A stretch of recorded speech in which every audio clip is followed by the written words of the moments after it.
We can discuss the concept of faith in general today, and it's a very important topic, and I will discuss it from a psychological point of view, because I'm not a religious scholar and I'm not an expert on religious issues in general. I'm a psychiatrist, so I'll discuss faith and religion from a psychological point, and there is a strong connection between the two. I was coming and just writing points about what I'm talking about, and I'll tell you just briefly about the points that I will cover. I will talk about faith as a metaphysical phenomenon. We'll talk about faith and psychological growth, faith and humility and forgiveness. We'll talk about James Fowler's stages of faith development from psychological point of view. We'll talk about faith, religiosity, and narcissism, about narcissistic aspects of religiosity and the problems that could come with that. And then in the end, I'll talk about faith and critical thinking, and the connection between the two. So Sigmund Freud, who's the father of psychoanalysis, he talked about defense mechanisms, which is the mechanisms we use psychologically to deal with ourselves and the environment around us. And he classified defense mechanisms in a hierarchy. And he put it, there's like a pyramid there. There's a low defense mechanism, low level, and it goes up the pyramid to the highest defense mechanisms. And just to give you an example of the lower levels of defense mechanism, for example, projection. Projection means you put your problems on somebody else. So I see in you what I have, what I'm struggling with, and I tell you, why are you angry all the time? So actually the anger is inside me. Or why are you treating people bad? Or why are you doing things so that's projection. You project your problems on other people. Another immature defense mechanism is denial, for example. When people deny things and as if it doesn't exist. Another defense mechanism is rationalization, where you tend to rationalize everything you do. So Freud went up the ladder or up the pyramid into the highest defense mechanisms. So what are the defense mechanisms that mature people use? And the word defense mechanism is not a bad thing. It's a communication between us and ourselves and us and the world.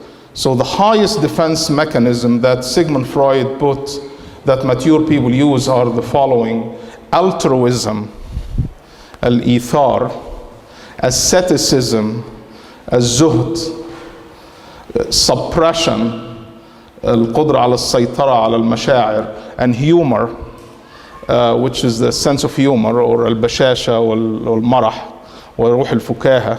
So he said that these four defense mechanisms are the mechanisms that mature people use. And if you look at them, that these defense mechanisms are the characteristics of faith. So the person of faith will be using the highest defense mechanisms, and faith helps us achieve that goal. So when we talk about altruism والإيثار أن تحب لأخيك ما تحب لنفسك, that's a very high defense mechanism. Or asceticism, الزهد, عندما نزهد في الدنيا أو نزهد في الأمور الدنيوية والmaterialistic, that's actually a high defense mechanism, a mature defense mechanism. قزم الغيظ والقدرة على السيطرة على المشاعر, that's a mature defense mechanism. So faith is a way of helping humans achieve personal growth and maturity and sense of security inside them. That's how it should be.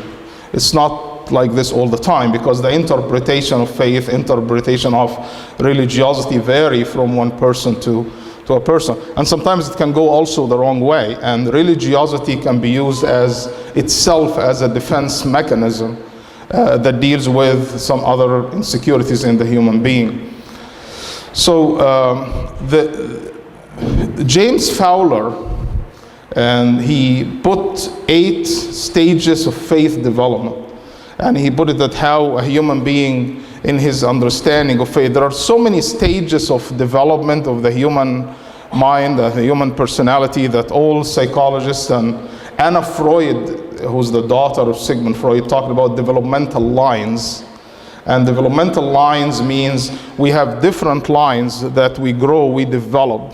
So we have, for example, motor development. And some people can grow in their muscular strength. And there is intellectual development. And there is emotional development. And there is moral development. And there's also religious development, or faith development. And these lines, they don't always grow in the same level. So you can find a person with a PhD in physics, and in situations he cries like a child. So why is that? Because emotional development in this person is not as mature as his intellectual development. Or you can see a person with severe social impairment, his social strengths. I mean, you see that, for example, with when there is a developmental delay in autism. The main developmental delay in autism is mainly social development. So kids with autism, with adults with autism, are not able to relate socially. They can be have the highest level of intellectual development. Some of them are geniuses, actually. And there are examples of geniuses who actually have what's called autism or Asperger's syndrome, because you can see genius people who look weird. You sit with them, you don't know why they are like that. Because their intellectual development is very high. Their emotional development is not as high as their intellectual development, and their social development is not developed well. So these don't develop equally all the time. There's also moral development, and there's also faith development. And this is very important for us to discuss and understand, because I think we as Muslims definitely, and I call it, we have arrest of faith development.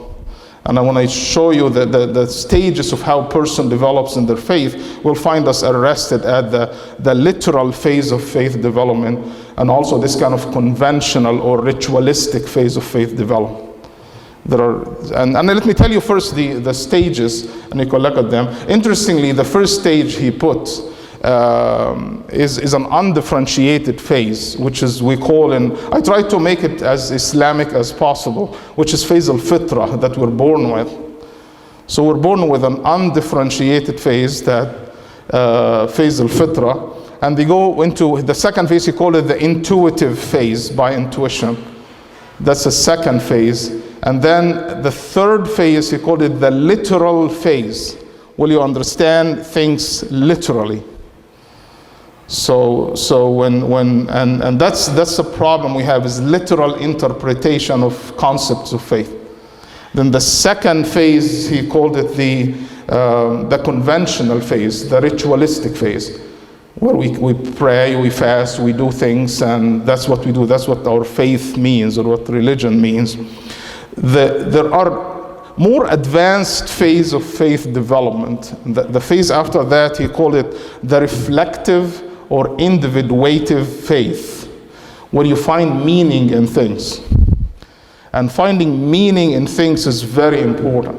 It's not that what we're talking about, it's the meaning of what's behind the events that happen in our lives. The two last stages of faith development that James Fowler put are very important. There is a stage he called it transcendence, and another stage called enlightenment. And these are very high phases. So after you find meanings in your faith, you transcend over humanity. So you yourself as a human being, you become higher than a human, slightly higher than human. The highest stage is stage of enlightenment, where you is part of the divine, where you understand things and you interpret things differently. A stage of enlightenment, and even other religions, you can see this stage of enlightenment. As many religions, they seek this kind of enlightenment. You can see that. You can see that even in Buddhism, very common. You can see that they seek the nirvana, which is a state of a very highest level of growth spiritually, where you're doing things that just you become, again, part of you is divine inside you. So we go through these phases in our development, and a normal human being, when we grow and we understand life, faith helps us grow these phases. The same way like we grow emotionally, we grow intellectually, we grow morally and spiritually with that. And I think we do have a problem. And I think in the way our religion is taught is throughout our since I grew up and started listening to Khutbat al-Jum'ah, a lot of emphasis on what you do. And we teach people in Sunday schools about, if you ask any kid what's Islam, they immediately talk about the 5 pillars of Islam. So what is a Muslim? It's the 5 pillars of Islam. And they memorize the 5 pillars of Islam. And as-salah, wa-zakah, wal-hajj, all of these things. What Sheikh Muhammad al-Ghazali said, that what Muslims always forget are these just pillars. This is not Islam. So these are the pillars that help you grow and become a human being, or become a khalifa lillah ala al-ard, is doing things. These are just things that help you reach that goal. And if you see the Muslim world nowadays with all the catastrophic things we see pillars with no buildings. We see people who talk a lot about being Muslims and what Islam is about. But as human beings, we did not grow enough to become civilized human beings to deal with each other at a different level. And if we reach that point, our problem will be solved, by the way. It's about personal growth. It's about education. It's about understanding of life, understanding ourselves, understanding conflicts and how to deal with it. And when I came here last time, I talked about what we learned in America. America actually taught us these concepts because we did not have that in our countries. And we as American Muslims, we need to take these concepts and maybe spread it and try to teach people that there are other ways of dealing with conflicts and other ways of dealing with differences and other ways of dealing with ourselves than just to go and fight and differ and all of that. Because I believe that here we have a lot to offer the Muslim world because of the environment we live. We live in a free country. We can do what we want to do and what we want to say, and hope we will continue to do that. So these phases of development help you understand religion is in a different way. That religion is a metaphysical phenomenon. If you apply religious phenomena to life literally, you end up with problems. Because the concepts of religion is metaphysical. You don't understand. It's not counted. It's not. You can't interpret it by our earthly understanding of things. So the concept of pain is a bad thing. Suffering is a bad thing by our earthly meaning. Pain and suffering has a different meaning in Allah subhanahu wa ta'ala. So the concepts of victory or defeat or pain or success and failure is different at a level that Allah subhanahu wa ta'ala's level. And we talk about the meanings of many things, and I personally may have your own personal opinion of this, and one of the problems we have with whatever you call it, Islam siyasi or Islam al-ijtima'i, is when you mix the two together. I think that's the problem, and I'm not saying separate them. Yeah, we have to separate them mentally, because these two concepts cannot be added together, because they are different. So if an event happened to us today, let's say a problem happened among us today, and we start to interpret it in a religious way, we can get in trouble. Because we do not know what Allah subhanahu wa ta'ala wants for us. And one of the problems we have with the meanings is the concept of al-qada wal-qadar. And I have to talk in detail about, and the concept of dua, and the concept of qabul al-dua. All of these things we have to understand what it is. I mean, if I talked last time when I was here about there are two types of people. There are people with internal locus of control, and there are people with external locus of control. In America, here in this country, we learn to have an internal locus of control. Means the success is because of you, the failure is because of you, the problem is because of you. You fix it, you deal with it, you do everything. So mainly it's based on the individual. And when I say a problem to my kids, you're like, Baba, please leave me alone, I will take care of it. Where we came from, the Eastern concept, the Arab and the Indian, there's always an external locus of control. And religion is used an external locus of control. Allah wants this for us. How do you know? So when somebody hits somebody on the streets and it's a pure mistake by the person, you call it qada wa qadar. Where is the sense of responsibility? There is a sense, this is not qada wa qadar. After they die, you say it's qada wa qadar.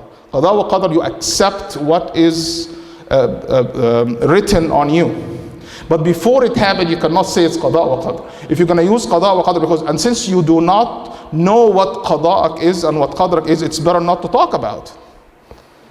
Because we're going to confuse things together. We know the qada wa qadr, that it is qada after it happened. And faith helps us to accept it after it happened.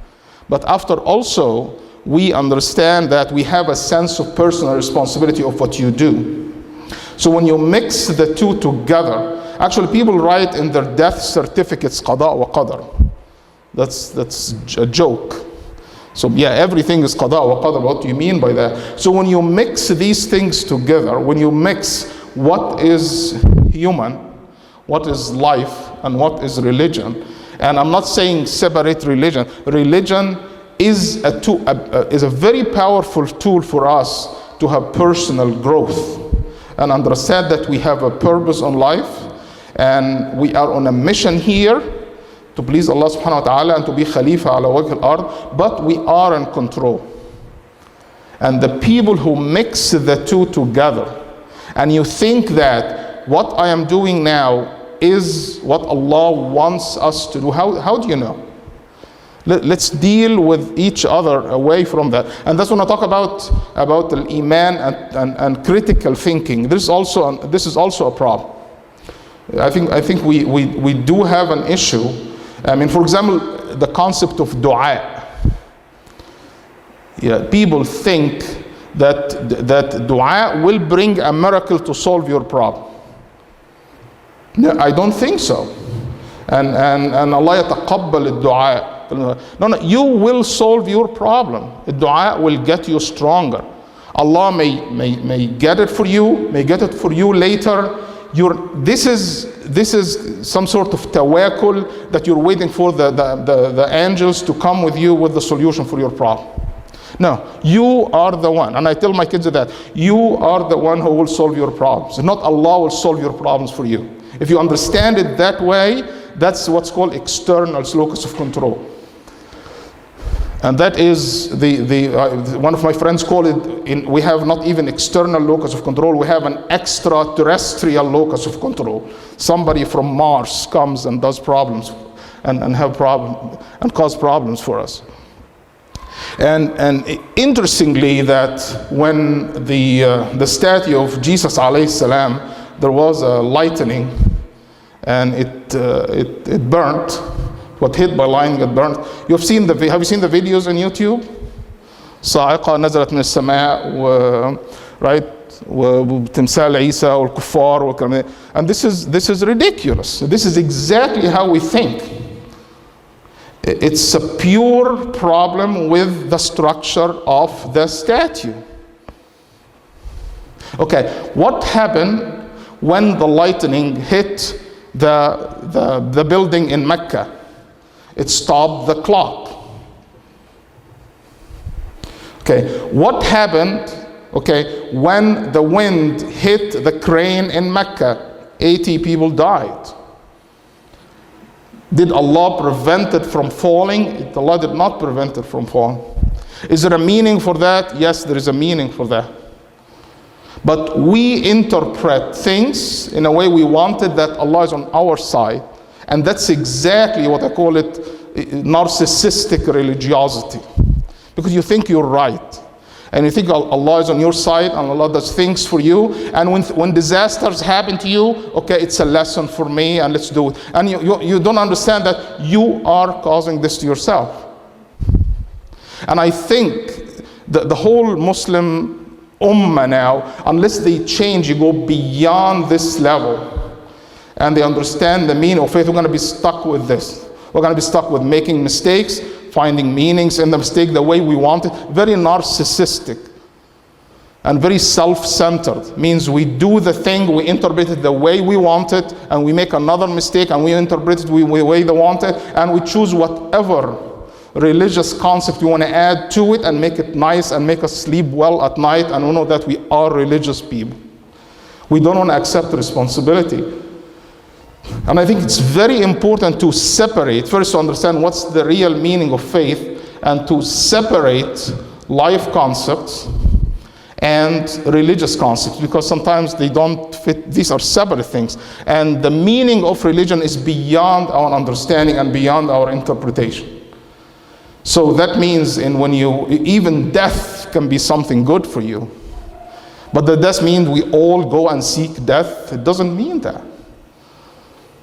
So that's how. So at this day and age in 2016, we seek treatment, and we seek Allah's also help in getting us cured. There's no miracles.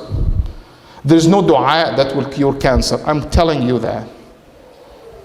Allah put some reasoning in the dynamics of earth, and it rarely breaks. Yeah, we know very well there are mu'jizat. We know very well. And we know, and the history and the text, the religious text and Quran tells us that. But really, please, if we're going to live our life based on waiting for mu'jizat and miracles, that's exactly what gets us in trouble. There's no mu'jizat. I always tell people that the miracles have gone.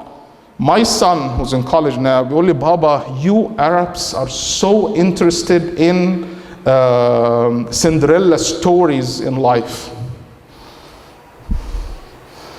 Like this. There was a basketball player. I was always, I liked Indiana Pacers team, right? And I was sometimes you'll go and watch the games there.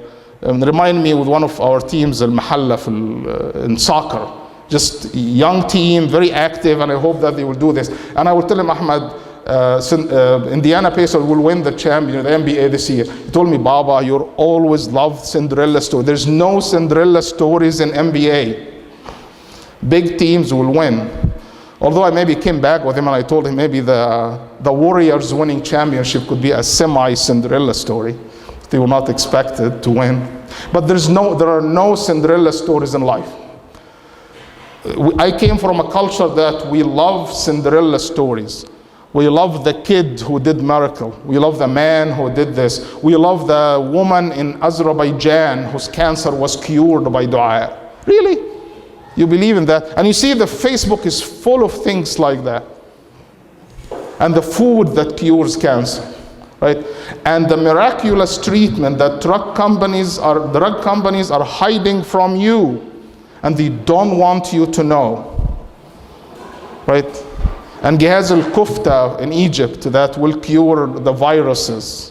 People believed in that. People are ready to believe in these things. No, there is scientific basis of life. Allah subhanahu wa ta'ala put it, sunan fi hadha al-kawn, and it will not change. And really it will not change.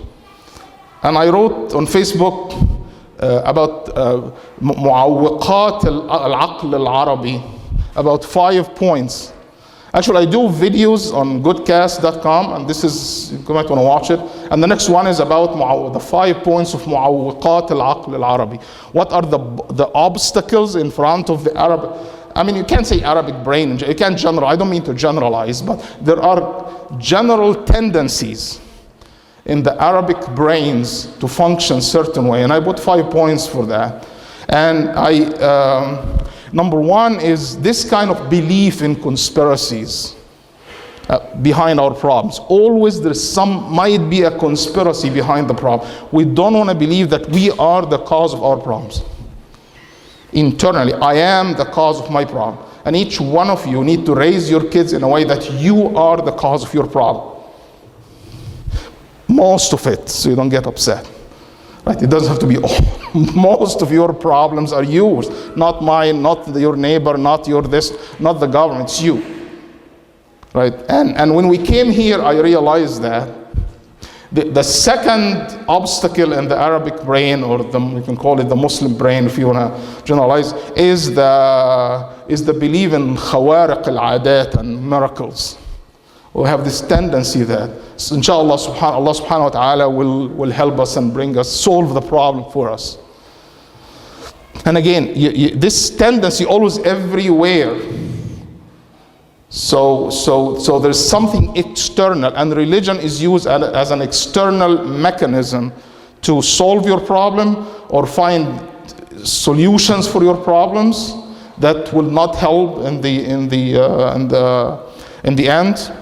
The third obstacle in the Muslim's brain or the Arab's brain is that believe that you will achieve victory because you're nice. This connection, because you're nice and you're religious and you're pious, Allah will give you victory because of that. This kind of immediate connection between the two. And there's no connection between the two. No. You could be the most pious person, right? And you could get this most severe defeat in life. And there are so many examples of that. You want to get examples of this, I will find you examples of the other one. So, I mean, there's so many examples of that. So this thing of connection between being pious and getting victory in life. You have to know that being pious will give you victory in the afterlife. That's what Allah promised us. That's guaranteed. If you're really pious and Allah will assess you as a pious person, and you do it, you will achieve. But actually, not winning in life could be actually a source of going to Jannah. That's what we talk, the meaning of things. So we are so literal in understanding and so primitive and so childish that if you're nice, you're going to achieve everything you want in life and then you go to Jannah. I see it a very childish connection, very primitive connection. Life is much more complicated than that. So this connection between piety in life and victory in life is wrong. And we have to take this one out of our heads. The fourth obstacle is this kind of severe longing to the past. So there's some love to the past and passion to the past.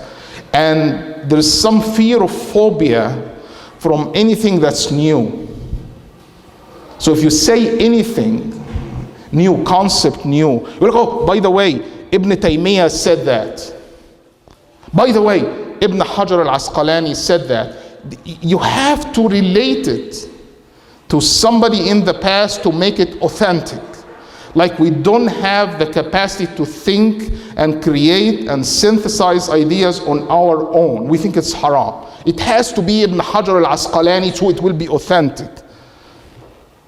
If I said so-and-so said this, no, but somebody said something like this, but no. This kind of passion, connection, stickiness with the past is also a phenomenon in our brains. And that's why we're not advancing. We don't want to advance. We don't have new concepts. And the world advances by creating new concepts and new theories. That's how. And in my opinion, this is why we're stuck. We're stuck like 500-600 years ago. We don't want to advance. It has to be the way it was done.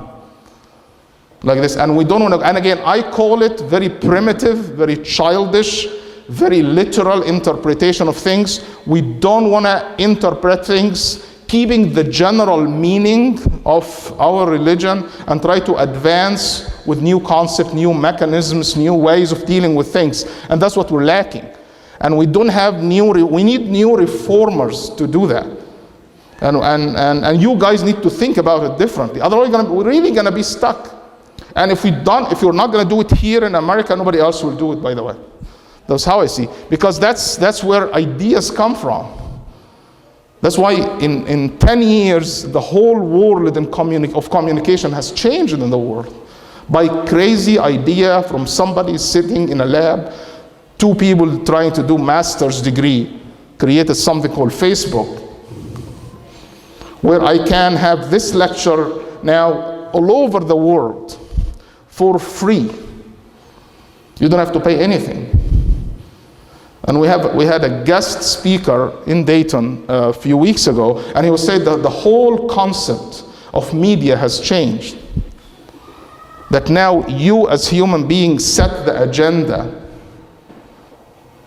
You set the agenda now, not CNN and Fox News anymore. No, you can look at Facebook and you see what people have done for Halab and what happened to Halab. And you can see that. The media are not talking about it. The new media is talking about it, and they are forcing people to know about it. And I didn't know about it. I knew about it from Facebook. And if you remember the murder of the 3 Muslims in North Carolina, right? Who forced the media to talk about it? Ordinary human beings. And if anybody out there somewhere think that they can suppress the thoughts at this day and age under the name of protecting our religion or protecting our national security or protecting al-Wataniyya, like they say in some country, you're insane. I'm really sorry. You can't suppress any thoughts. Because there is a kid sitting there in the basement of his house, can write a hashtag, within 1 hour that hashtag will spread all over the world. You don't need CNN and Fox News anymore. That's how it is. So we as Muslims, if we don't catch up with this and understand, and we're still sticking with the past. By the way, I have no misunderstanding. I have no problem with the past. And I know we have to نستلهم من الماضي, like you. But we have to move on, and we have to have our own ideas. And without reinterpretation of what we consider مسلمات. المسلمات عندنا is very limited. I mean, if you want to, some people consider everything مسلمات. Come on, you're going to be stuck. You're not going to do anything. Not everything is مسلمات. There are concepts. What is religion? Religion is I call it, there are 2 layers of religion nobody disagree on. There are 2 layers of religion, okay, that we all have to agree on. If you don't agree with it, you go to a different religion, which is layer first one, al-aqidah, and the second layer is al-ibadat. Now, if I can't go and tell you, brothers, sisters, Maghrib 3, why come on, let's make it 4. All of it 4, يعني that's not, this is musallama. It is 3 as it is. You make siyam and futur between fajr and dawn and sunset, that's musallamat. You can't change that. You can't pray Jum'ah on Sunday because it's in America and Sunday is the holiday. No, you can't say that. But many things are not musallamat. And every time when I write something on, people tell me, oh, are you going to approach the musallamat? I mean, how you eat, what you dress, what you do this. These things are not musallamat. How we talk, how we say things, all the concept of religion. Many of it, it's not musallamat. If you can put people on a continuum, there are people who consider everything musallamat. I believe you. Believe me, you will be stuck there forever. If everything is musallam, if you're afraid, because I'll be afraid. And I call it, it's a phobia. It's a neophobia. The neophobia is the fear of the new. There is actually a concept called neophobia.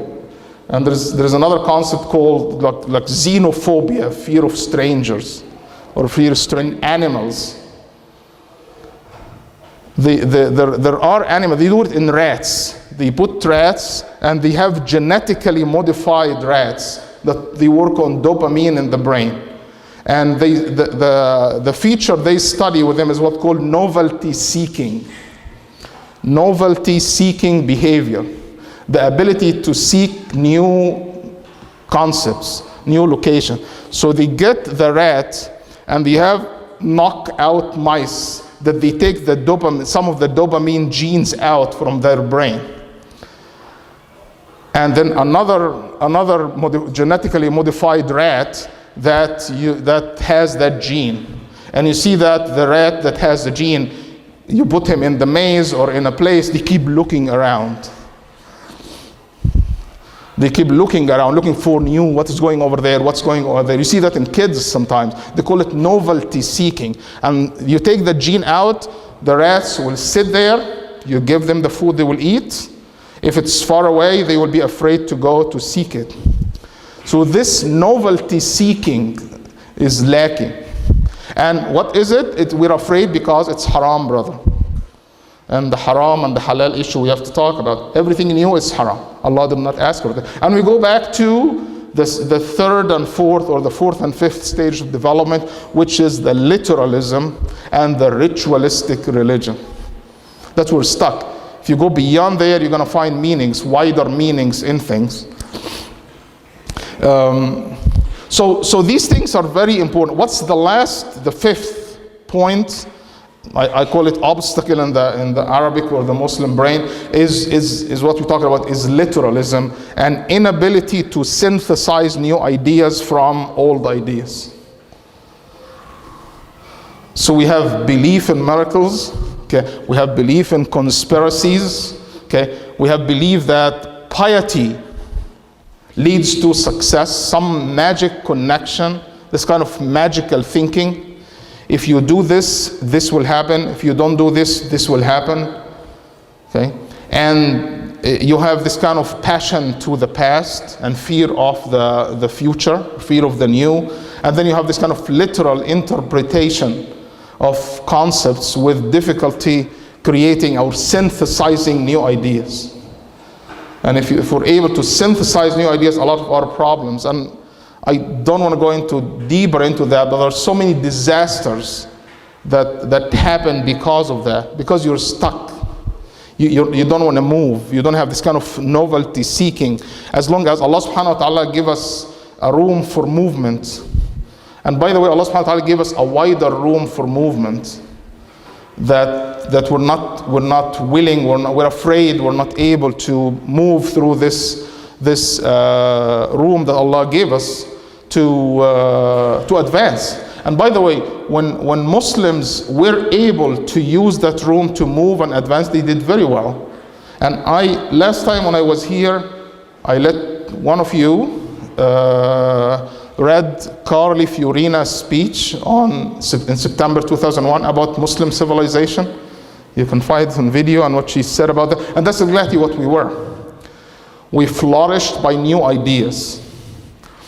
Okay? And we regressed when we lost the new ideas. When we became stuck by only what we have and in the past, and did so and so 1,000 years ago, said that, no. Everything, and I have a lot of followers in Facebook. Sometimes I write provocative things and controversial things like this. And immediately I don't get upset when people oppose. I always like to see the pattern of response. And you always see this pattern. And wallahi, I know it's coming. I know how people think.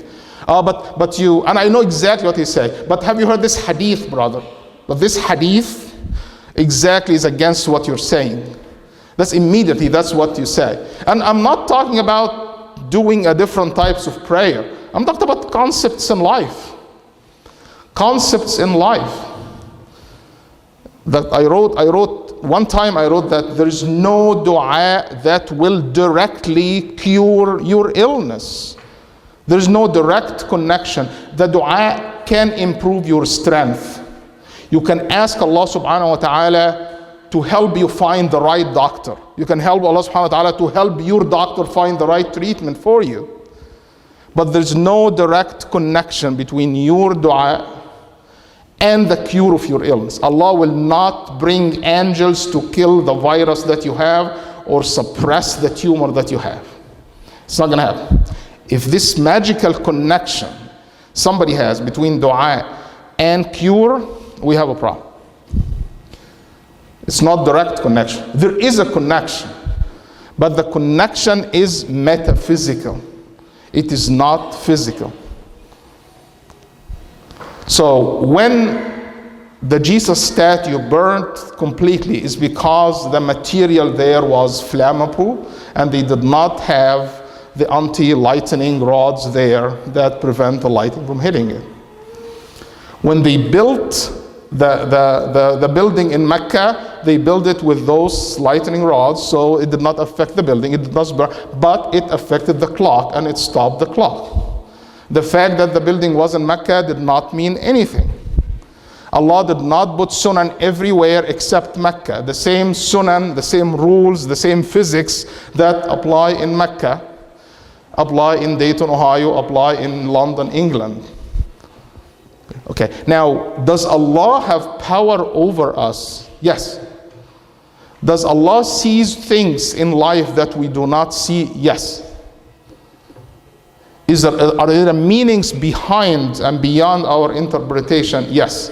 But if we do our day-to-day business based on this way of understanding religion, I call this exactly what takhalluf is. People get upset when I say that. هذا هو التخلف.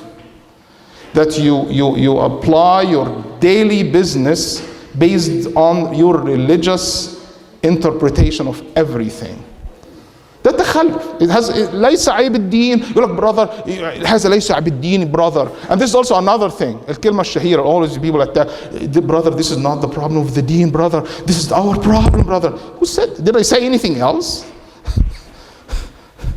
It's just kind of defense mechanism they use. Why are we defensive? Why? أنا مش عارف. I don't know why. أحس كده أحيانا إن المسلمين like Egyptians say على رأسهم بطحة. Don't you feel this way? تحس ان المسلمين على راسهم بطحه. If you say anything immediately البطحه تهرشهم. I don't know why. Why can't we be strong? Why can we discuss things at an intellectual level like anything else? Why can't we apply critical thinking to our religion? There are things that doesn't make sense. We know that it doesn't make sense.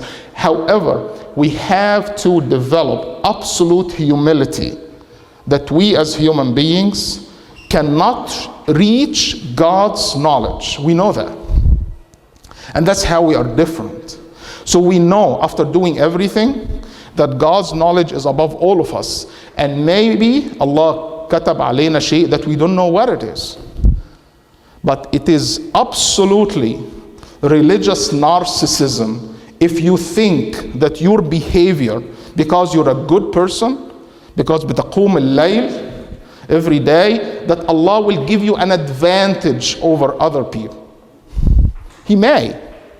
But if you always think, because you're a religious person, you're walking on the streets thinking your piety give you an earthly advantage over other human beings, that is religious narcissism. That's self-love. And narcissism took a religious flavor to it. And many religious people, I don't know how you say that, I see that a lot of narcissism in them. And I wrote a post one time, حتى لا نجعل ديننا دينا أنانيا. And I think many of us as Muslims, we created a selfish religion that we only care about ourselves, and we interpreted everything in a selfish way. Not because that's what Allah brought to us 1400 years ago. That's how we interpret it. And when I teach the kids and the young kids, I tell them, what's this prayer thing? Why do we pray? There are meaning for ibadat. And what's the prayer? What's this? We go down on earth. Prayers 5 times a day should give you absolute humility that you're down on earth. And that's it's absolute humility. It breaks your narcissism every day. Thank you. That was salah. And there's a famous hadith about what are the 3 people that their salah, their prayers will not rise above their heads. Some of you may know this hadith, right?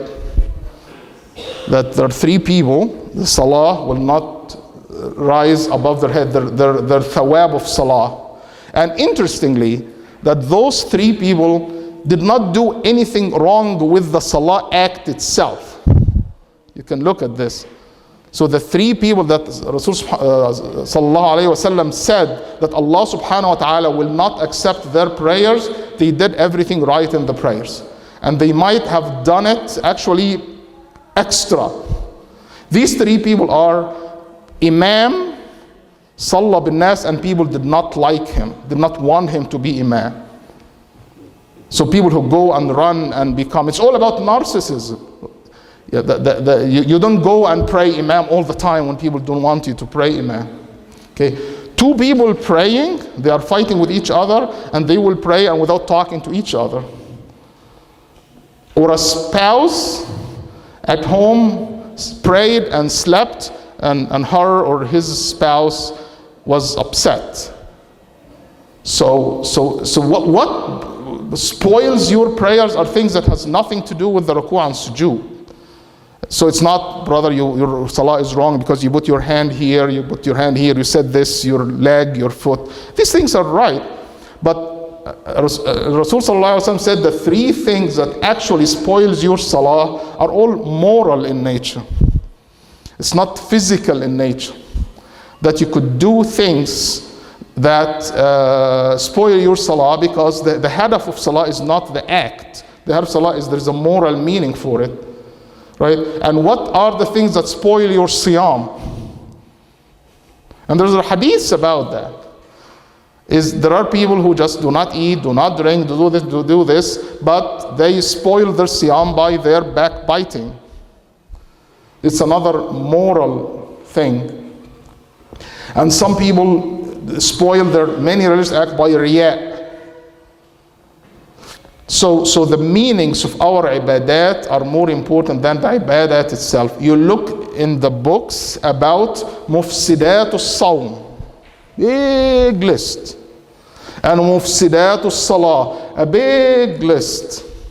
And people are afraid. Right? And mufsidat al-wudu, it's a long list of things. So anybody talk about al-mufsidat al-akhlaqiyya لهذه الأمور? Can we have books? We need books. I know there are things written like that. What's that? Yeah. But nobody pay attention to that. Okay.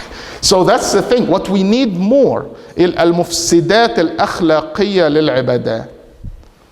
And we need to teach our kids that there are so many things that ruins our ibadat, our connection with Allah, that has nothing to do with the act itself. We focus a lot about our acts, what we do. But that's beyond, that's exactly an advanced understanding of things. So,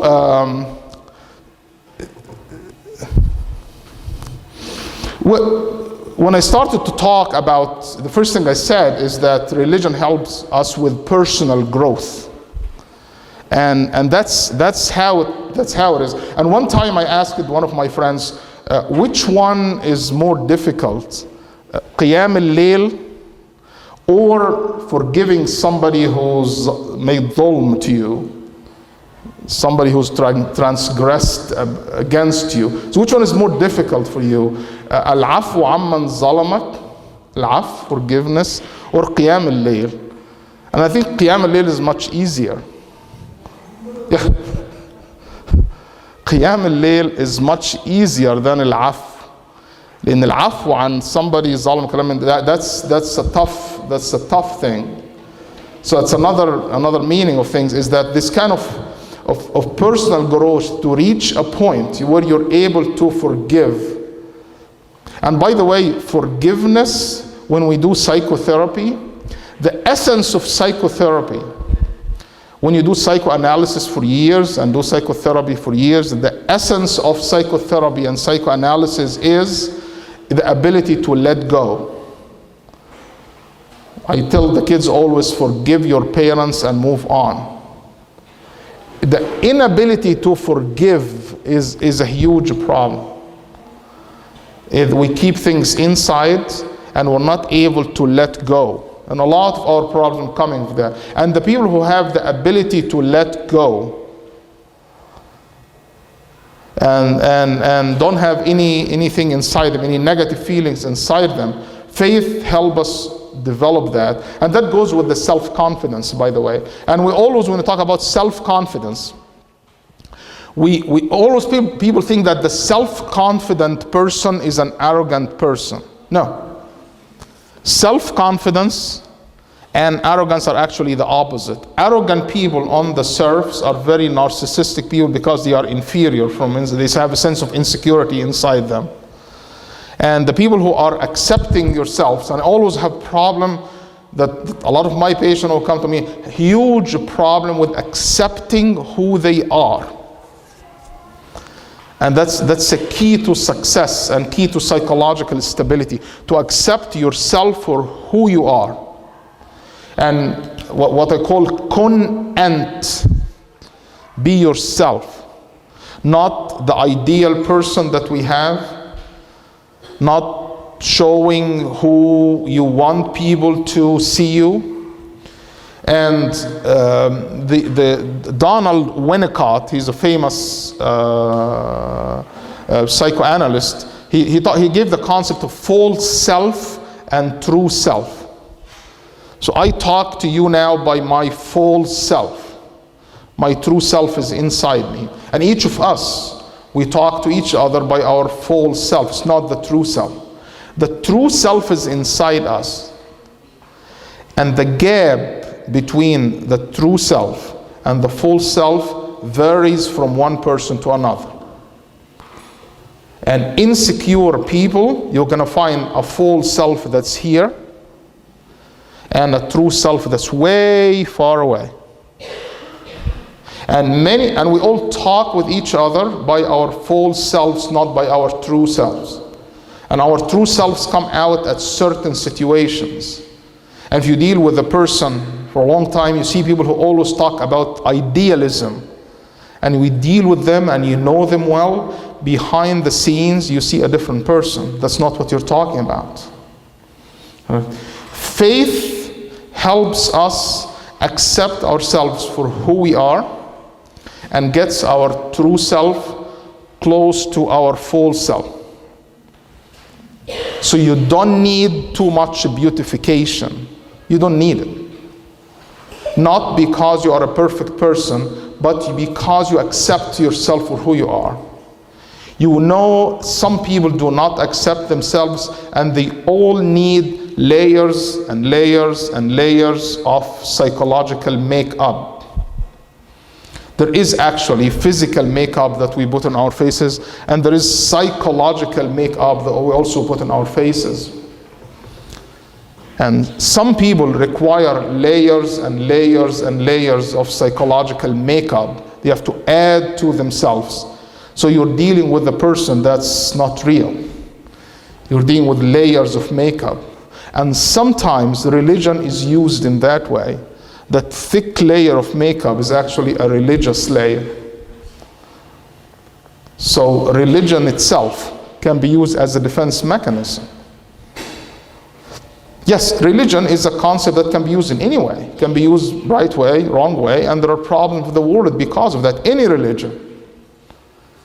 Any religion can be used the wrong way. This has nothing to do, it's not specific to one religion or another.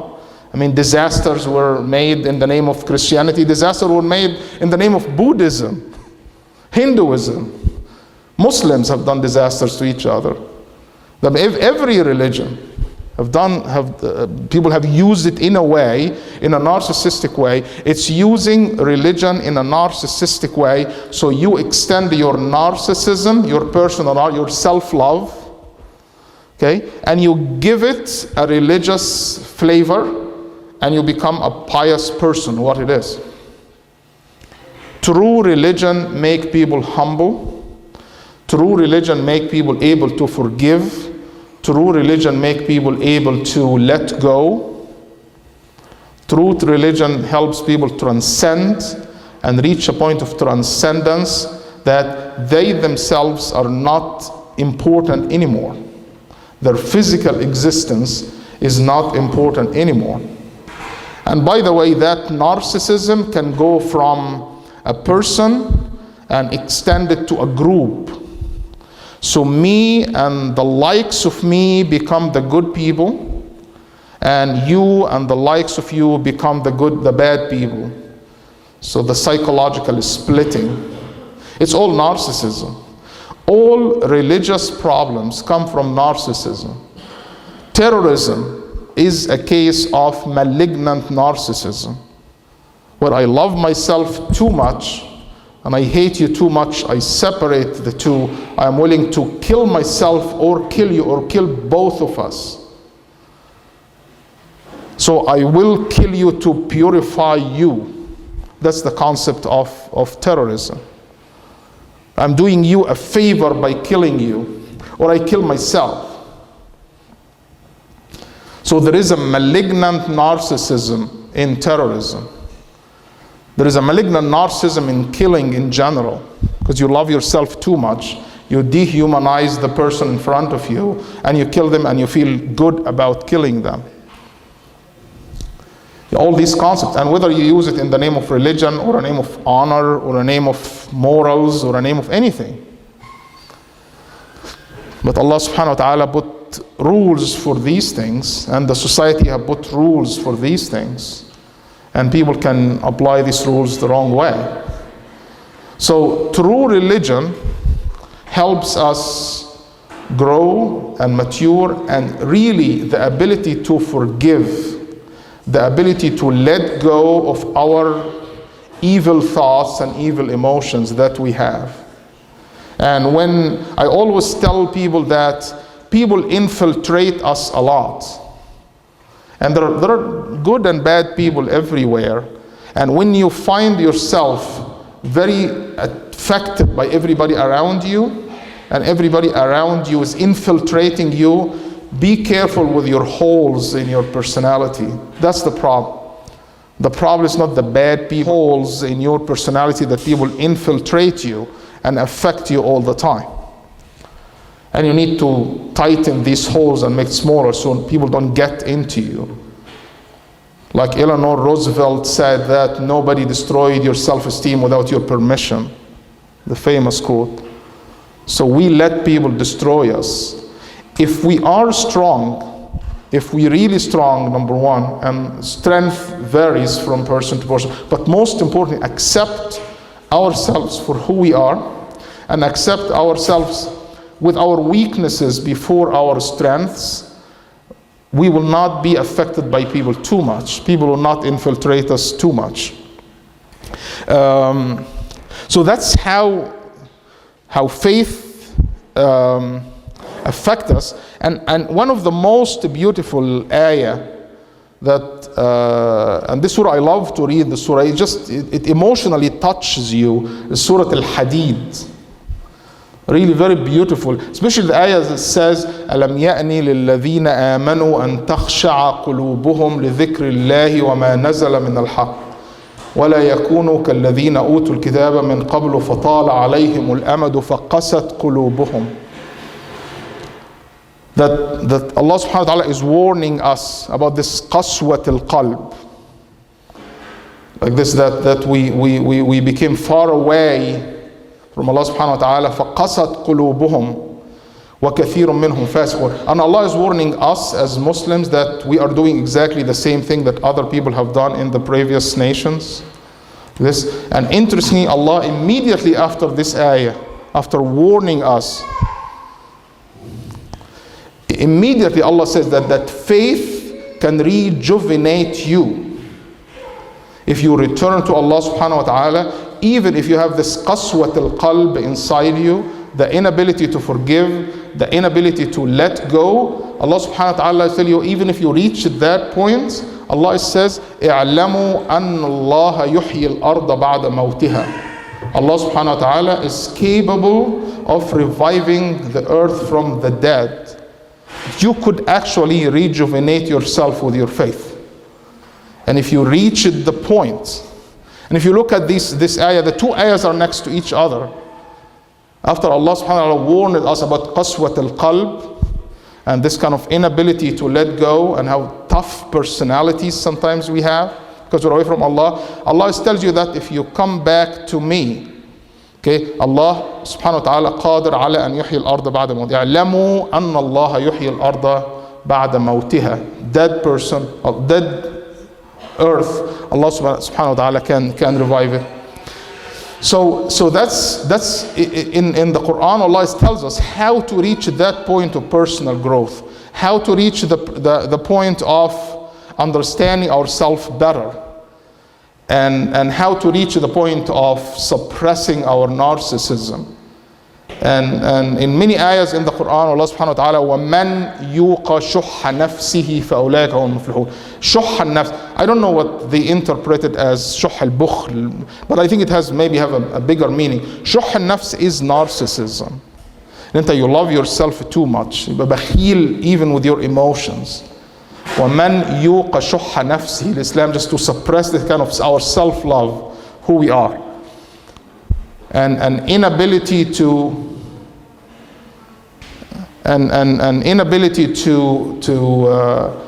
again forgive and let go. So I see faith and personal growth, they are synonymous with each other. Real faith helps a person grow emotionally and grow spiritually and reach. I mean, and that's another issue with the lack of empathy. And empathy is different from sympathy. Yeah, there's the difference between the two. The definition of empathy is the ability to put yourself in other people's shoes. Is to understand where people are coming from, even if you don't agree with what they are doing. Even if you completely hate what they are doing, but to understand where they are coming from is a basic element in human communication and is a basic element in success in life. People who lack the capacity for empathy, they will be always in conflict with people around them.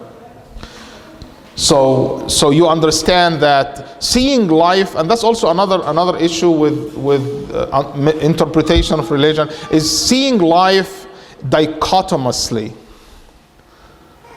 which is psychologically dichotomous thinking. Either or, black and white thinking is an immature way of thinking. And I know when you are going to be, no, religious is white, is black and white. Not in everything. Now, the people who interpret religion as black and white in everything, and brother, and that's what you see is that, brother, but Rasul subhanahu wa ta'ala, Rasul sallallahu alayhi wa sallam, Allah subhanahu wa ta'ala said so and so and so. The conversation will end there. That when you see everything black and white like that, the ability to see things in gray areas is a sign of maturity, by the way. And the concepts of religion that are black and white and dichotomous are not the majority. And we need to develop these gray areas. And it's a sign of personal security when you see things differently. And when Sayyidina Muhammad sallallahu alayhi wa sallam saw somebody urinating in the masjid, and people were going to attack the guy and kill the guy, and he actually has a sense of humor. He said, don't cut the guy's urination, just go put some water on it. That's the ultimate capacity for empathy. The guy is making mistake. Could you imagine somebody doing this now? That we lack the capacity for empathy. Could you imagine an intoxicated person going to a mosque and urinating in the masjid? I mean, people will just attack the guy. The guy is intoxicated. He needs, you feel sorry for the guy who did this. So Prophet Muhammad sallallahu alayhi wa sallam told him, just leave the guy, let him finish and pour some water on it. It's as simple as that. That's the lack of empathy I'm talking about, is to understand, the ability to understand where people are coming from. And that's exactly the essence of our religion. So the essence of our religion is to develop the capacity to empathize with people, not to tell them I am better than you. Or I have the al-haqq al-mutlaq and you have al-batil al-mutlaq. That's exactly what causes the problem, is the gray areas. that we lack. And when we deal with our kids, and I have problem with parents who are very strict and deal with their kids about the white and black and the right and the wrong, believe me, in this society, you're not going to see white at all. It's going to be all black, because the kids will just leave you and will do whatever they want. The capacity for empathy with our kids, the capacity to talk with the kids with their language, where they are coming from, to be very flexible with them and teach them morality in a very empathic way, and let them come to you when they make mistake, and let them trust you when they make mistakes, very helpful in developing kids in this country. And you can see all the time, and I see it all the time, very strict parents with a child who has a lot of problems. And we were forcing him to come to the masjid, because the communication between us is not verbal. The communication between us is non-verbal. So that's another issue that our faith should help us develop, is the ability to forgive, the ability to let go, and also the ability to empathize. An unempathic religious person is dangerous. Really. And a lot of problems we see is because of lack of empathy in religious people, because religious people should have the maximum degree of empathy, because these are the ones who influence us. And if we don't have that, that's a huge problem. And people hate sometimes religious people because of that, because they are self-righteousness. The holier than thou syndrome, that's what they call it. Holier than thou, I'm better than you, the self-righteousness. And we have to develop the ability to be humble, to develop humility, to develop empathy, and to see gray areas. I will stop here, and maybe I really want to hear from you, your comments, your questions. And I got first question here. In light of your narrative, are you practicing religious narcissism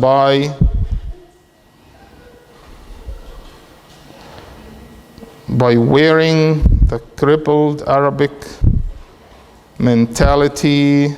Are we practicing religious narcissism by wearing the crippled Arabic mentality and living here? Are we having holes that can tolerate the invasive and possibly retarded mentalities back where we still aim home? This is an angry person. Okay, there's a lot of, and I understand what this is. Well, are we? Yeah, no, it's not anger. It's passion. Maybe let's phrase it differently. Yeah, it's. I have the same feeling, by the way. I have a lot of problems with our. I hope I understood it right about where we came from and applying it here. Yes, we do have problems with that, and there's nothing wrong. Did I couldn't hear your hand. Just you can speak better.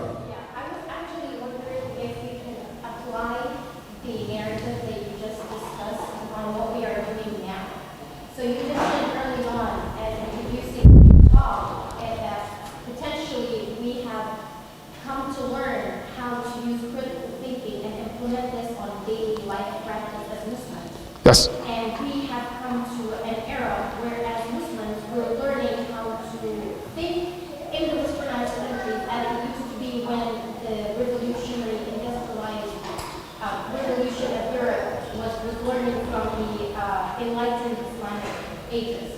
And now we are having trouble getting back to a place we still call home, but doesn't necessarily feel home when we go back, due to the obstacles that you have already mentioned about the Arabic mentality. So are we living a westernized religious narcissism, or are we living a new narrative, or is it really hard to live back home?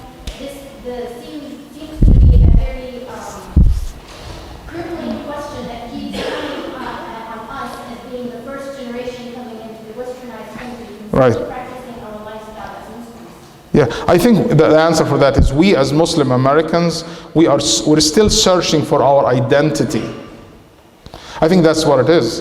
we don't have, and we will sooner or later develop a Muslim American identity that is separate from the back home identity. Our second generation, and by the way, we don't have a choice other than that.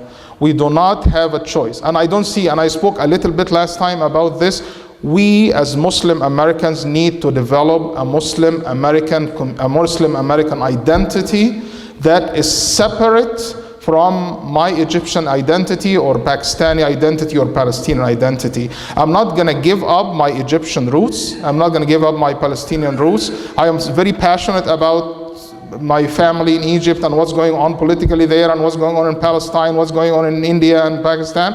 But as an identity, I'm a Muslim American.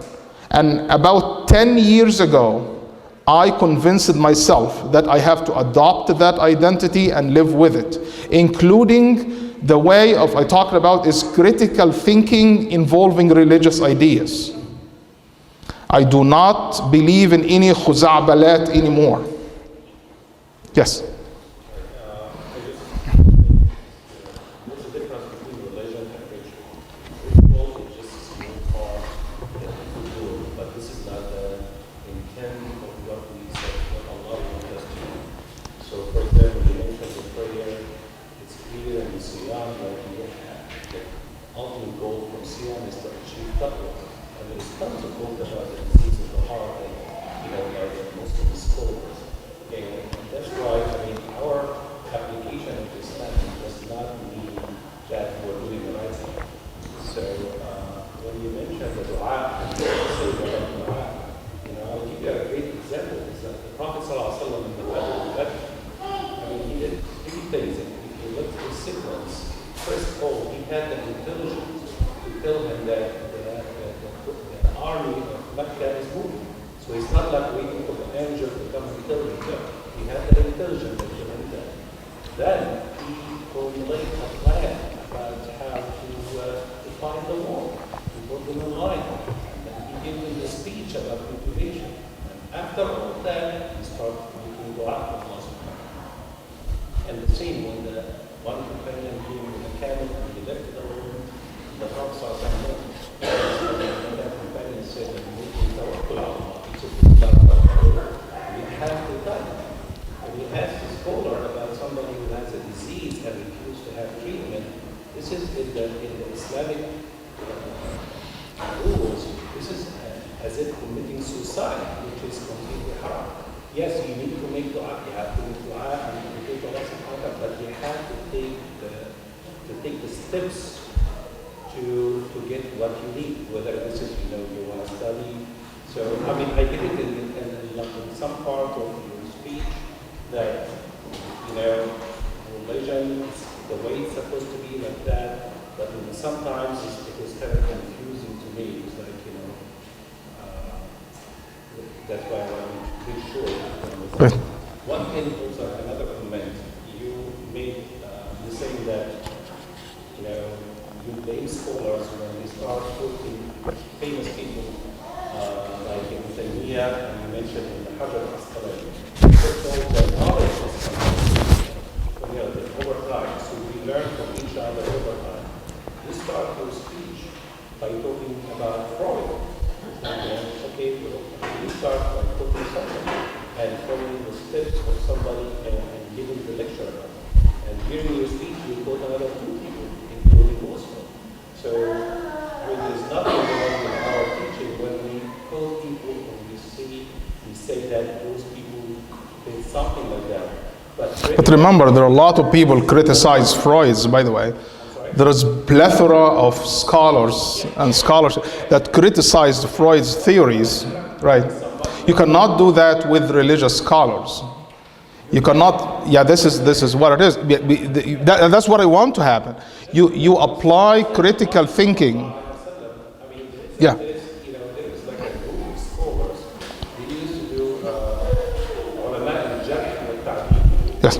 Those people used to talk about each scholar in details so that you will know what to take from them, what you don't take from them. If you have seen what happened throughout Islamic history, how many people were killed because of their thoughts, And a huge number of people throughout the year, people were imprisoned because of thoughts, people were killed because of thought. This is throughout our history. I mean, it was not, right, that's what I'm saying is that, but at this day and age, it's you need to apply critical thinking for everything. In our religion, we don't, I mean, you don't consider any person holy. Right. Except the Prophet. Absolutely, and that's the beauty of Islam. Yes. Anybody Right. can take and reject from the Right. gift, except the Prophet. And that's why, I mean, when we go, I mean, we say, is this authentic from the Prophet or it might not be authentic? That's when it comes. That's why we go to the scholar. When somebody says this is hadith and then you stop like this is not knowledge. You're telling me a statement that I don't know because, you know, first of all, the scholar will tell you this hadith is authentic to start with or not. Second, if the Prophet ﷺ later on in his life maybe change that ruling, maybe start with one ruling, for example, alcohol at the beginning was, you know, it's okay to drink alcohol, but maybe don't drink before coming to pray. If you read this verse in the Quran, and you stop there, you'll say, it's okay to drink alcohol, but don't come to prayer, you know. But on the other hand, if you know the knowledge or you get the scope, that's why you get the whole picture. That's why you don't, you know, you don't put the list and say, you know, for example, you ask them the question, you need to go to a physician because he will study all the things and then give you, you know, the counsel you want. Yeah, I mean, we all agree on that. This kind of concepts of critical thinking. The best one who spoke about this is Jeffrey Lang. He has a video, and he spoke about. He came to Dayton many years ago, and he spoke about this. He said that all human knowledge have been exposed to critical thinking, have been criticized. And the same thing for religious knowledge. It has to be criticized and updated and reinterpreted with generation after generation. Otherwise, there will be a long gap where this generation here, when you see the generation, the teenagers now, when they listen to Khutbat al-Jum'ah, they tell me, I don't know what this guy is talking about. You guys heard that all the time. Ask them. You get Khutbat al-Jum'ah, these kids, actually, so time have passed. And please go to Jeffrey Lang, he exactly talked about this. About that we're living there 1,000 years ago, and we're speaking the same language that they were talking 1,000 years ago. And Khutbat al-Jum'ah, they're still speaking the same language 1,000 years ago. Here in America, we still do the same thing. I mean, let back home mentality, Khutbat al-Jum'ah, how it is. And you see these kids sitting, they are texting each other, and you say, what this guy's talking about? What this guy is talking about? And they talk about weird stuff. And we don't, and I don't know why they consider. I mean, I listened to Khutbat al-Jum'ah about ilm, and he is talking about religious knowledge. And after half an hour talking about seeking ilm, when he talked, this is khutbah recently, okay? And after like half an hour of talking about religious knowledge, at the second khutbah he said, and by the way, secular knowledge, there's nothing wrong with it. You can seek it. Really? You're living in 2016 and you're telling me at the end of the khutbah that secular knowledge, by the way, there's nothing wrong with it. You can seek it. What are you doing in this country?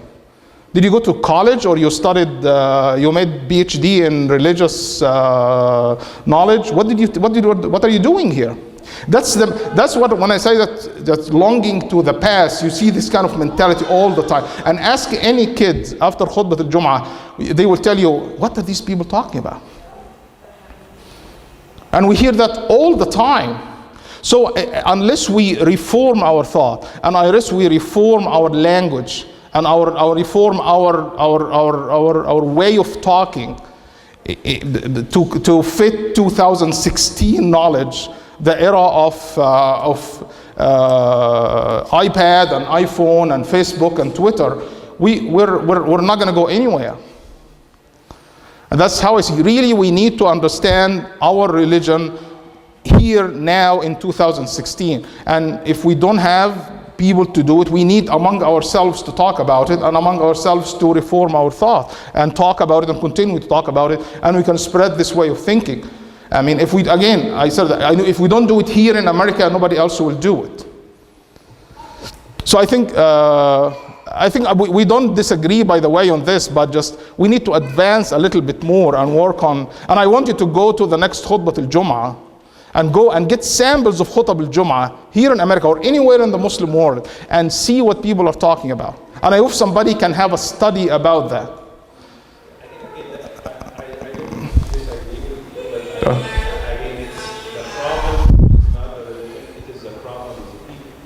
That's what it is. But also there's a culture, there is a religious culture that promotes al-hanin ila al-madi.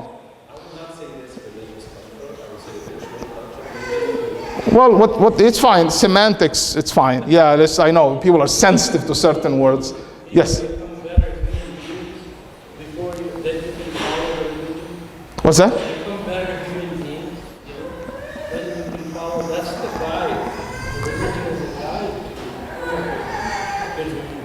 Right. Yeah, if we can all that goal, that's how religion can make us better human beings. And that's what religion came to earth for. That Allah brought us here. And that's exactly what it is about. If we talk about this, if people understand the mentality of human beings, the suffering of human beings, and instead of talking about things that's really meaningless. And when you get an example, you get an example that doesn't apply now. And my wife can tell you that the kids, when they sit at the halaqah and the khutbah, what they say. And she comes and tells me. They laugh. They say, we're not coming here.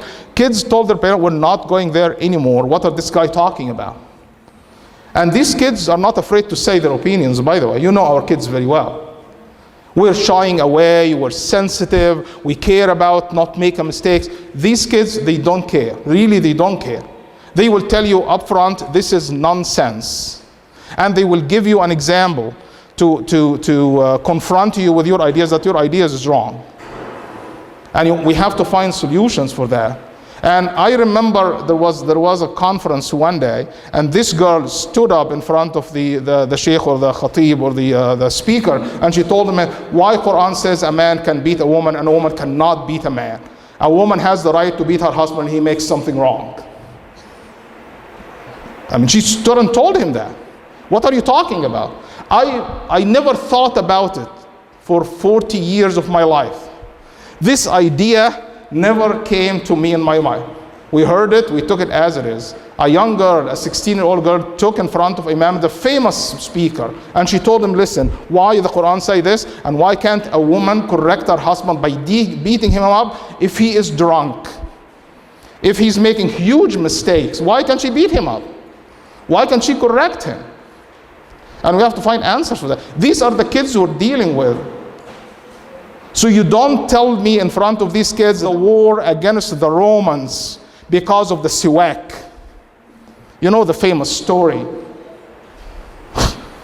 People say this in Khutbah al-Jum'ah. The kids laughed when they said, because this was written 1,000 years ago, and how the Romans were coming and they saw the Muslims were doing the siwak, they went to their leader and told him, listen, they're gonna eat us up. And they ran away from them. I don't know who came with this story. And the kids were sitting there laughing. Really? The siwak, they ran away because this is the Roman Empire did this. These stories are sad. That's what I'm saying, the connection. The 5 things I said about, I'm really, and alam ataganna al-had. These are real stories in the mentality, right? By the way, when I say these things, I'm not generalizing it. We have very smart people, we have very good scholars, but I'm talking about the prevailing culture. And without confronting this prevailing culture, that I call it culture mutakhalifa, we will not change. And without saying, sister, that back home there are a lot of problems, and we have to say it assertively, and we should not be like them. We have to separate mentally from what they have and have an identity here. We will not be advancing. We will be stuck in between. No, afraid. It's just a good brother. Everything is good, brother. Don't do this, brother. We have to advance. And we have to lead. Otherwise, we're going to follow. Either to lead or to follow, one or the other. Yes?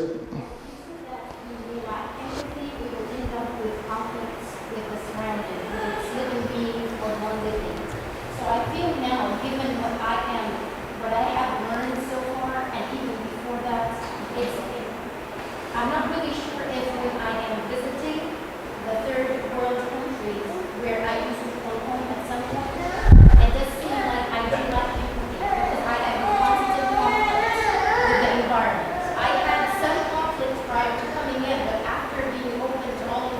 Yes. Culture back home versus the culture here, and how to find the compromise between the two. It's just the dilemma that we all suffer from, is culture back home and culture here in America. And my first lecture was about what's wrong with American culture, what's right with the American culture, and we came to a conclusion that there is no contradiction between American culture and Islamic values in general. That's how, if we understand it in a wider way, that's how it is. They say success starts at the end of your comfort zone. If you're living within your comfort zone, you will never succeed. Your success starts at the end. Once you get out of your comfort zone, اللي احنا عايشين فيه, and that's when you get outside of that you start to learn. Once you're living inside the bubble there in that what's that? Inside the box, yeah, you're not going to advance. You're not going to succeed. So al-khuruj min al is very important. I put that video on Goodcast, talk about, I don't know if you watch it or not, you can watch it. Talk about 3 things to learn. Number 1, humility, التواضع, to learn. Number 2, الخروج من أو الbox أو الbubble, and the third one is to control your brain, because your brain tends to love الفهلوة الفكرية, الshortcuts. And the example I said in the video, that if you're talking about 50 people in the morning, and then in the afternoon one of them calls you over the phone, and you immediately tell him, you know what, ya akhi, we were talking about you subh. Right? This is al-fahlawa al-fikriyya. So because the person talked to you, you created within you this kind of sense of miracle. I was talking about you in the morning and you called me in the evening, right? The reality is you talked about 50 people and nobody talked to you. And the other reality is that person, you talked to him about him 100 times before and he never even called you. And your brain found the connection between the one time you talked about him and he called you, and you say, oh, ده انت فيك شيء لله يا أخي. It's a coincidence. So we use a lot of coincidences to make theories. And that's it. And by the way, religion is the best environment to create this kind of, to make theories out of coincidence, or make theories out of single occurrence or single example. Okay, so you can say, but في غزوة بدر المسلمين انتصروا والملائكة نزلوا. This was a one incident. You can't just apply it. طب ما غزوة أحد المسلمين انهزموا. You're picking and choosing, right? This kind of picking and choosing what you want. And that's why the critical thinking or scientific thinking or rational thinking will tell you, wait a minute, this doesn't apply here. This doesn't apply here. The problem with interpretation of religion in a non-critical way, you can find multiples of single examples and apply it and make theories about it. So the theory is that al-Muslimun won by the siwak, right? Becomes a theory. It's not a theory. There's no theory about it. You just picked up one answer. هي دي اللي أنا بسميها الفهلوة الفكرية. You picked up one answer and you made a theory about it. Or that person, we don't know what's the details of that case, but you can make a theory of this. I mean, if you want to make theories, you have to apply rigorous scientific methods to make theories out of things. And if you apply scientific evidence on issues in life, you will find that Allah subhanahu wa ta'ala in life لا يحابي أحدا. في الآخرة, it's a totally different story. Religion talks about الآخرة. Al-akhirah, the poor will be ahead of the rich and the pious will be there.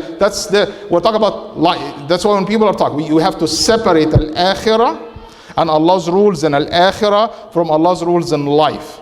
In my opinion, Arabs and Muslims in general, they mix the two together. So when we talk about success in al-akhirah, does not mean success in life.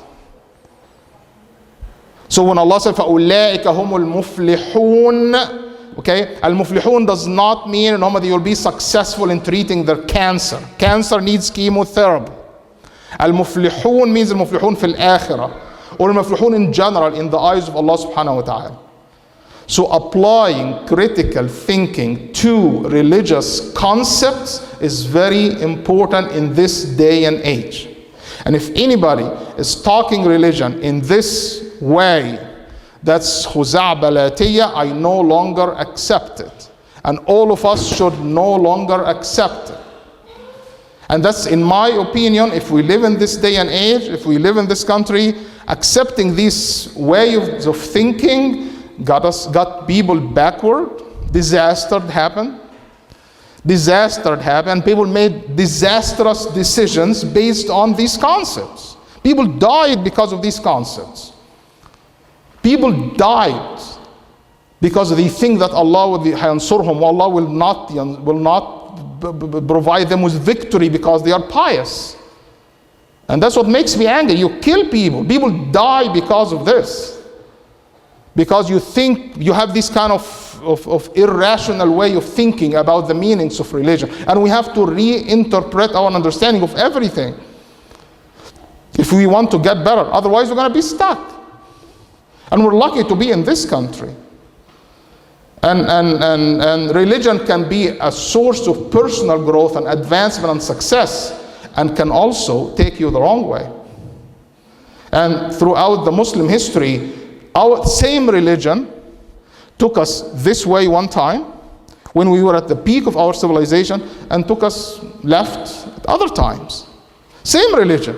We didn't change it. The way we understood it is different. We were victorious and spread all over the world. All over the world. And we by our way of thinking, and then we start to get to regress and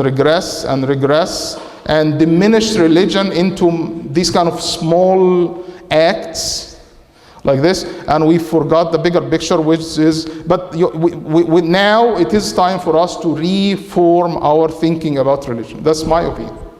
And I hope that many of you, and I'm very optimistic, by the way, that the younger generation, and especially the younger generation of this country, with their way of thinking, our thoughts on this, in other places in the world as well. But in our back home, sister, a lot of takhalluf. A lot of takhalluf. And people who are stuck there and they think this is the ideal thing and you want to go and raise your kids there, it's fine. You have to make a decision about that. But I guarantee you, you will have problems there. And you have thought problems there. And you have moral problems there. And hypocritical problems there. And I might have talked about this before. I might be very passionate about it, but that's my opinion. You guys invited me here. I didn't come. You asked me to come. And really, we all have to talk like this. We all have to talk like this. And you have to listen to me and listen to somebody else and continue the conversation. I mean, somebody told me that sometimes you say things that's very provocative and controversial. I told him my goal is one thing, is to start a conversation. To start a conversation. That's it. That's all what we need. To start this conversation will make the difference. Not this person said this or this person said that. Start a movement. And if we start a movement, we'll get somewhere. And each one of us, ourselves, can be a movement that can spread something different in his small area. And that's how things change. And as I mentioned earlier, now the brother said us a few weeks ago, is that there's no longer control of the media over people's thoughts. No, you're the media now. You can go on Twitter and write something and millions of people can see it. You can go on YouTube and see anybody can say anything. And you go put people in jail for thoughts. You're crazy nowadays. Because you're going to suppress thoughts and have censors and stuff. Come on, it's everywhere. If you don't have the moral censor from inside, you're deceiving yourself. Do we have any other comments? Or yes? Another question, comment, I think our problem with Islamic Christian, the old scholars problem, the Islamic history. I think our problem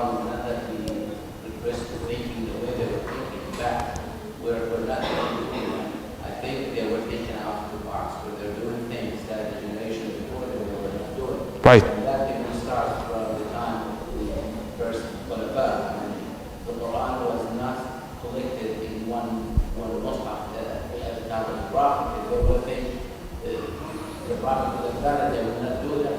Hadith, the same thing. And you talk about all the Fuqaha and the Madahib, the difference in Madahib, all of them were taken out of the box. They were pushing the envelope, what we say is right now. Not in the religious sphere, but also in the other scientific sphere. They are Muslims saying this or leader in different fields because they are looking to the next thing, they pushing the envelope in every field. Right now, I wish we are back to doing what they were doing then. But right now, what we think, we pick and choose things that is something they found, and a lot of the things that we believe there was, a lot of them, as you said, is not even authentic. Right. We are attached to things that we believed it was what they wanted or what they were doing, and we have no proof that that's what they did. Right. So that's another thing. A lot of people get sensitive when anyone criticizes the scholars or the scholars. But in fact, a lot of the things themselves, if they were in our life, they would be criticizing us for thinking that way about them. Right. I think they would be honored seeing what we're doing, what they have done. Right, absolutely. They have done a great job, right? But that was the difference with that, and try to reform it more. Absolutely right. Yeah, yeah. And some of them were actually way advanced than their ages, than their times at that time. Right, right. Okay. If no other questions, yes. So you talked about, running into problems and dealing with problems in your life, and sometimes you associate that with Al-Qaeda, and sometimes it's problems or faults. But then, how do you distinguish between the problems that face you in life, because, you're not doing what you're doing, and then the ibtila and the tests and the trials that Allah subhanahu wa ta'ala has told us that will happen to us? Yeah, I think everything is ibtila. The good is ibtila and the bad is ibtila. And the way I see it is that Allah's knowledge is there and Allah's testing you is there, and this is beyond my interpretation, beyond my understanding, beyond my perception. So I do not know the meaning of things.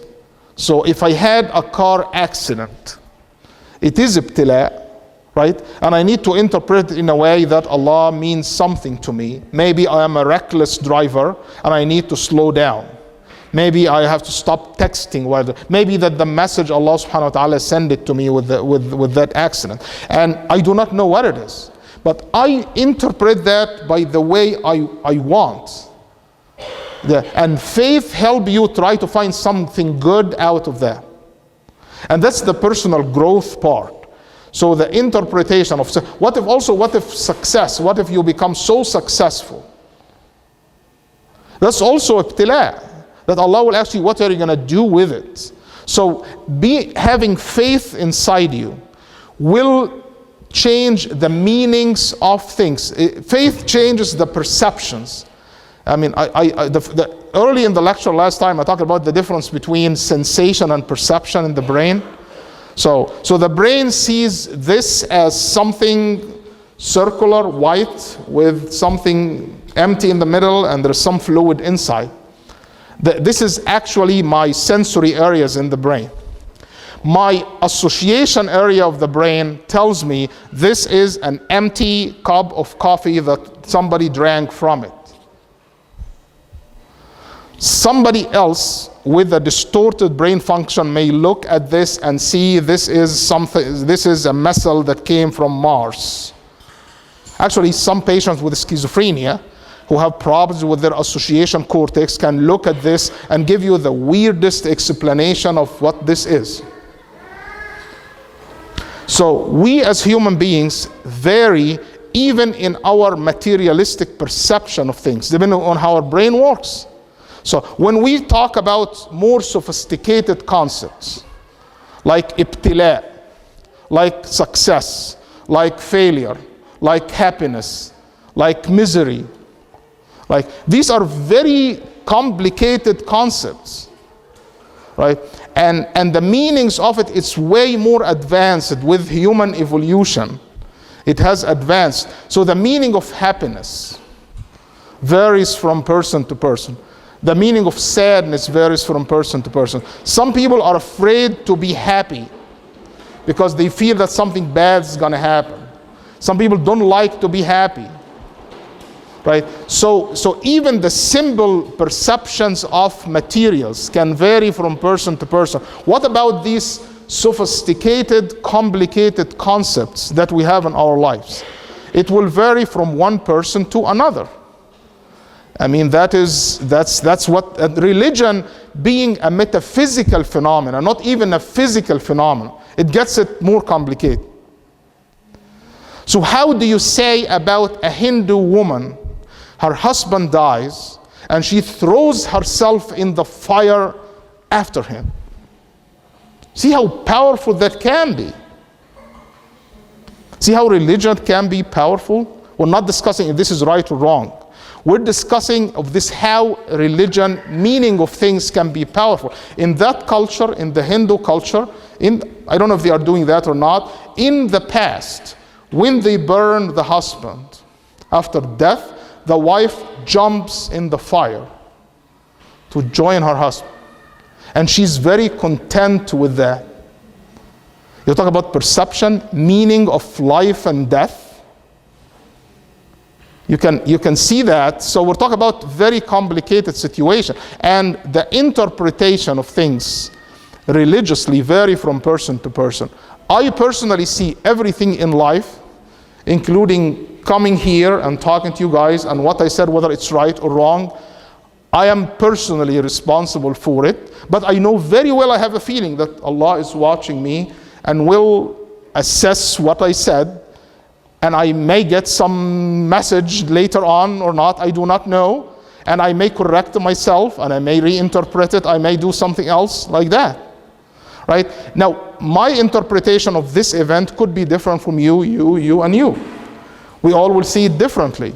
So we all will leave this with a different perception based on multiple things, based on our childhood experiences, what our parents told us, our religious training and our religious education, our concepts of religion. Another person may come here and say, this guy is kafir, go and kill him. Right? Actually, some people may say that. What you said is kufr, ilmaniyya. Right? Some people may interpret it this way. This is absolute ilmaniyya. And by the way, the word ilmaniyya, people misinterpret that as well. Ilmaniyya means kufr. No, you need to apply ilm rules in life. I don't know what you call that. But another person may interpret it differently. So everything is ibtila. We do not know what Allah have written for us. We do not know our qada wa qadar. So let's accept what Allah give us. Let's be realistic and be mature about it, and the goal is personal growth. And when you see yourself, you have to have, before you go to bed and sleep, you have to assess what you did throughout the day and tell yourself, am I doing right or wrong? And you should not be arrogant about it, and hope that Allah will guide you toward the right path. But even that, Allah guidance you can vary from person to person. That's why the religious concepts are very complicated. People have died because of misinterpretations. I just want to tell you, it's dangerous. We have to be careful. That's why I prefer to use earthly scientific concepts when it comes to life. Rules of life. The game of life, we should abide by it away from our interpretation of things. As long as we're not touching the major issues that we know about. But it's definitely very complicated. But I encourage people, do not go deep into interpreting everything as al-qada wal-qadar, because that can take you to a dangerous situation.